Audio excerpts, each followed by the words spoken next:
congratulate them because they showed us that it is possible to have a tribeless Kenya. They have shown us that it is possible to have a partyless country.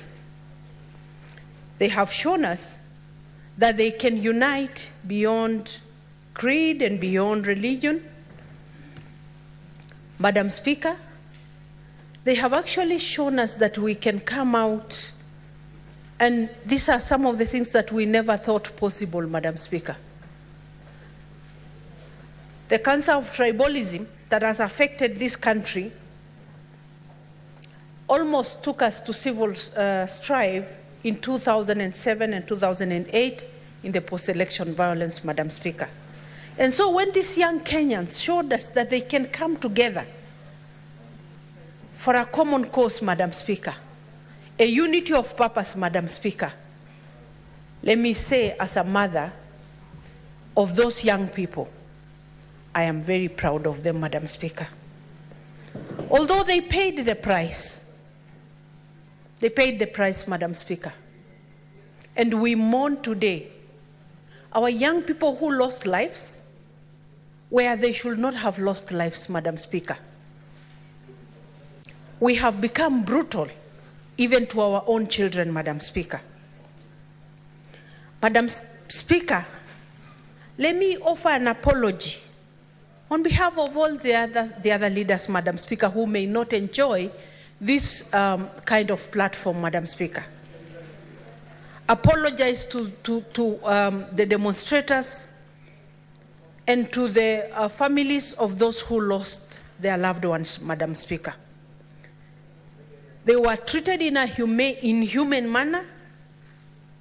They were handled badly, Madam Speaker, and this House must lead in trying to check the excesses of the police, Madam Speaker. Madam Speaker, no, the good thing is all Kenyans are watching this House today, and those Gen Zs and millennials and the young people are watching, Madam Speaker. In fact, when this debate was going on, Madam Speaker, one of them forwarded to me a list of their demands.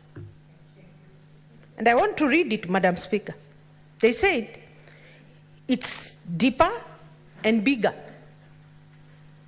And they said, you know, you guys are saying a lot of things. And said, let me give you in summary. Pay all the doctors.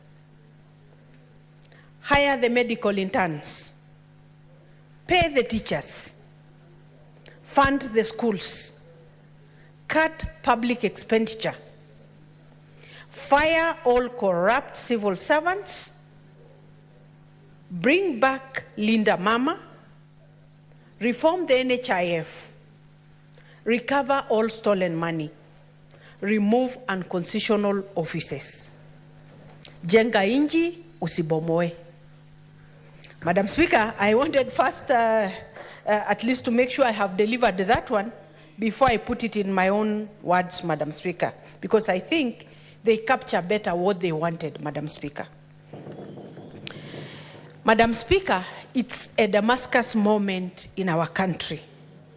It's a moment for us to restore our country, the dignity of our systems, make sure that systems are working, and Madam Speaker, that each one of us is accountable. Madam Speaker, these young people actually did speak for us things that we should have been speaking in the two houses, but we did not. The issues of public debt, the issue of reconstituting IEBC. Actually, we have more interest in reconstituting of IEBC than the demonstrators. Because we know when a position falls vacant, whatever, by whatever, even natural causes, Madam Speaker, there is a way for a member of parliament to be replaced or whatever, and it must be through IEBC, Madam Speaker. Madam Speaker, these young people said, remove the punitive taxes, remove the budgeted corruption and wastage. And Madam Speaker, I thank the President for not turning down on the finance bill, Madam Speaker. But the finance bill was just a trigger. The issue is the unemployment, desperation that is out there, the unbearable taxation, Madam Speaker. These are the real issues that are affecting us today, Madam Speaker. People are demanding our faithfulness to the law. We must pause and think and act in a way that is acceptable in the eyes of Kenyans, in the eyes of the law. Madam Speaker, I just wanted also to use this platform to ask my President some questions, Madam Speaker. No, when I watched the President in that debate, the interview with the media houses, Madam Speaker, I was sad. I wanted to ask the President, why has he allowed himself to become the sacrificial lamb of his friends, of public servants who are living large and living in opulence, Madam Speaker? Why has he allowed himself? Why has he, today, Madam Speaker, if I may use an example, and it's not, I have even seen it trending on Twitter, Madam Speaker. When Senator Sifuna was speaking, Madam Speaker, they said in Kajiado, every weekend, one public servant, right under the President, is spending 20 million per weekend. One public servant, Madam Speaker. And of course, you can tell that money did not come from the sale of his cows. That money did not come from his payslip.